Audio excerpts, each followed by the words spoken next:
Saudara pengamat politik dari Universitas Riau Kepulauan Rahmayadi Mulda menilai dukungan Muhammad Rudi mendukung investasi di Rempang dapat berdampak menurunkan elektabilitasnya menjelang Pilkada 2024 mendatang. Hal itu disebabkan oleh kekecewaan sebagian masyarakat Melayu atas rencana relokasi warga Rempang yang terdampak pengembangan pulau tersebut. Kalau kalian tidak mendengar, saya tak bisa bicara. Pada Rabu kemarin, kantor BP Batam disambangi ribuan pendemo yang menamakan diri Aliansi Pemuda Melayu Kepulauan Riau. Secara tegas, para pendemo ini menolak rencana relokasi warga di 16 titik kampung tua Pulau Rempang.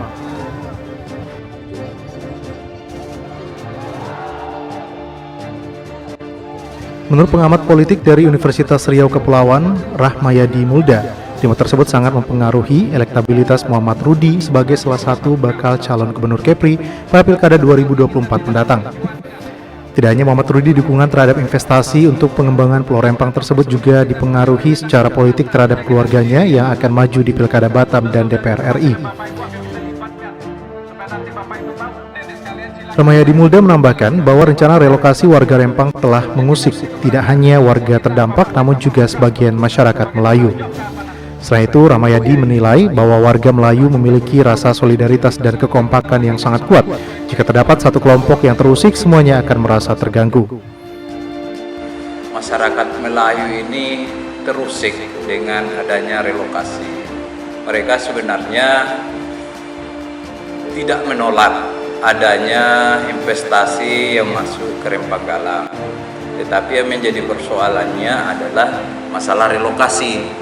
Karena di situ mereka ibaratnya marwahnya sebagai orang Melayu di mana mereka dilahirkan, ketika meninggal mereka di situ dikuburkan, mereka itu mau dihilangkan atau dalam artian direlokasi. Itulah yang membuat masyarakat Melayu ini merasa tersolimi atau dalam artian mereka ini dihilangkan dari tanah kelahiran mereka, tergusur di situ. Jadi itulah yang membuat masyarakat Melayu ini antipati terhadap kepala daerah dalam hal ini ya Rudi itu sendiri, dan itu bisa berefek nanti kepada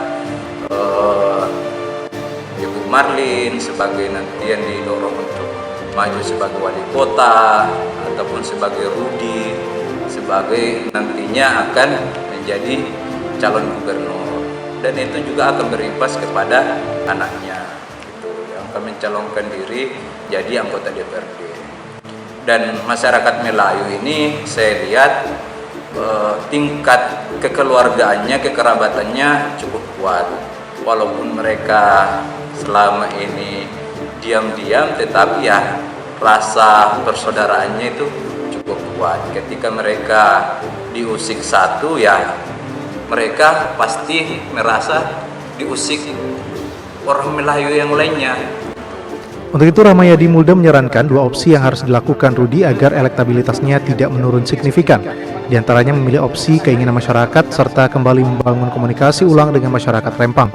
Di lain pihak, investasi tetap dapat dijalankan dengan catatan tidak melakukan relokasi terhadap 16 titik kampung tua di Rempang.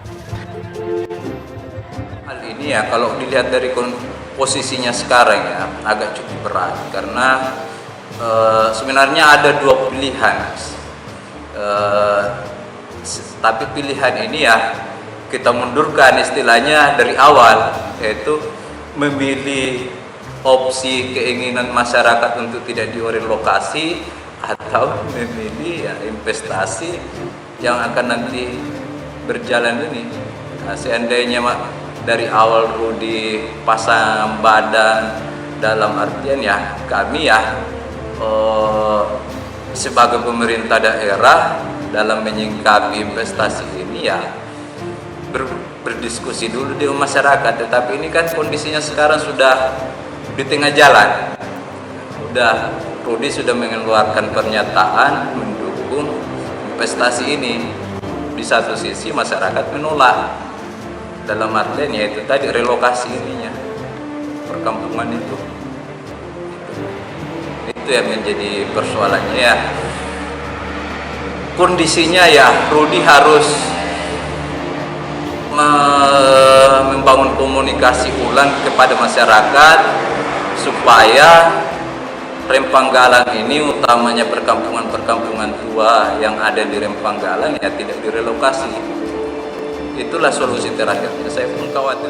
Selain Muhammad Rudi, rencana relokasi kampung tua di Rempang juga mempengaruhi elektabilitas Gubernur Kepulauan Riau Ansar Ahmad. Meski tidak signifikan, menurutnya elektabilitas gubernur masih dapat ditekan, asal gubernur pandai menempatkan diri. Sebagai perpanjang tangan pemerintah pusat, gubernur harus bisa mengakomodasi kepentingan pemerintah serta harus memikirkan kondisi masyarakat yang terdampak. Demikian Bangun Silendra melaporkan dari Batam.